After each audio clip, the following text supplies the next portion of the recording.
லடாக்கின் கார்கில் பகுதியில் உள்ள மினிமார்க் சோதனைச் சாவடியில் பாதுகாப்பு ஏற்பாடுகள் மற்றும் அந்த பகுதியின் கடுமையான வானிலை உள்ளிட்ட காரணங்களால் சுற்றுலா வாகனங்கள் தடுத்து நிறுத்தப்பட்டிருந்தன. மேலும் பாதுகாப்பு பணிக்காக ராணுவ வாகனங்கள், ராணுவ உயர் அதிகாரிகள் மற்றும் உள்ளூர் வாகனங்கள் மட்டும் அனுமதிக்கப்பட்டன.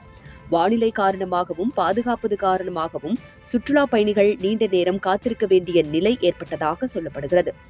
அப்போது அங்கிருந்த பெண் சுற்றுலா பயணி ஒருவர் பாதுகாப்பு பணியாளர்கள் மற்றும் ராணுவ வீரர்களிடம் வாக்குவாதத்தில் ஈடுபட்டார். ஆத்திரமடைந்த அந்த பெண் தான் ஒரு ஜென்சி தலைமுறையைச் சேர்ந்தவர் என்றும் இதுபோன்ற அநாகரிகமான செயல்களை தாங்கள் சகித்துக் கொள்ள மாட்டோம் என்றும் பாதுகாப்பு படையினரிடம் வாக்குவாதம் செய்தார். மேலும் அந்த இடத்தில் அவர் தர்ணாவிலும் ஈடுபட்டார். இந்த சம்பவம் தொடர்பாக ஜம்மு காஷ்மீர் முதலமைச்சர் உமர் அப்துல்லா சமூக வலைதளத்தில் தனது கருத்தை பகிர்ந்திருக்கிறார். ஜென்சி என்று தங்களை அடையாளப்படுத்திக் கொண்டு மிரட்டல் விடுக்கும் இந்த செயல் பழைய காலத்து ஜான்தே நஹின் ஹே மெரா பாப் கவுன் ஹே என ஆணவமிக்க வசனத்தின் புதிய வடிவம் என்று அவர் சாடியுள்ளார்.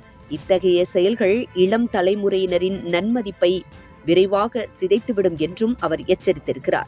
இந்த சம்பவம் சமூக வலைதளங்களில் சுற்றுலா பயணிகளின் பொறுப்புணர்வு மற்றும் பாதுகாப்பு சோதனைச் சாவடிகளில் அவர்கள் எவ்வாறு நடந்து கொள்ள வேண்டும் என்பது குறித்த விவாதத்தை ஏற்படுத்தியிருக்கிறது.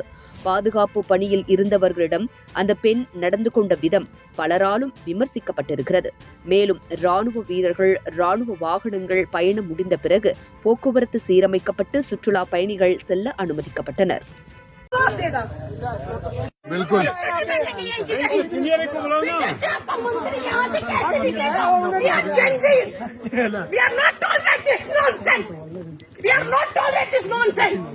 आप तो मुझे बताओ, तो बैठोगे या नहीं बैठोगे?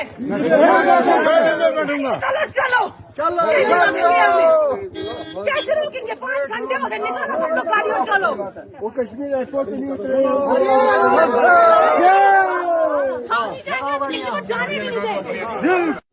हम लोग पैसे देके यहाँ घूमने आते हैं या फिर ये सब टॉलरेट करने आते हैं? ताला लगा दिया इन्होंने, कश्मीरियों के साथ तो करते हैं, अब बाहर के टूरिस्टों के साथ भी कर रहे हैं।